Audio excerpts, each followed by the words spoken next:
the visa liberalization will now really come into force on the 11th of June. It's really a well-deserved reward for important reforms undertaken by Ukraine, and the best example how citizens can really benefit from reforms.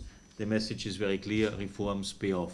The final vote in the Dutch Senate, which paved the way for the completion of the ratification process of the EU-Ukrainian Association Agreement, which anchors our relationship in a clear and stable legal framework. What now counts is that the opportunities of the association agreement and this DCFTA are really utilized, and this means we need the necessary legal decisions here in Ukraine in the Rada to meet all these, for instance, technical standards, etc., which finally allows Ukrainian companies to export to the European market, to have access to the European market.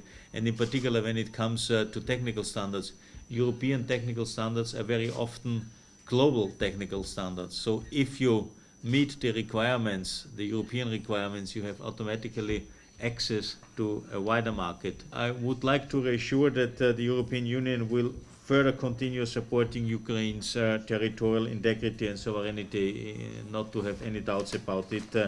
And the recent G7 meeting confirmed that there is no lifting of sanctions before the Minsk agreements are fulfilled in their full scope. I will have the opportunity to visit tomorrow East Ukraine, and it's good to see with my own eyes the situation in the region and in particular at the contact line. I think Ukraine needs to keep up the reform momentum and to speed up implementation of the reforms outlined in its ambitious 2020 reform strategy.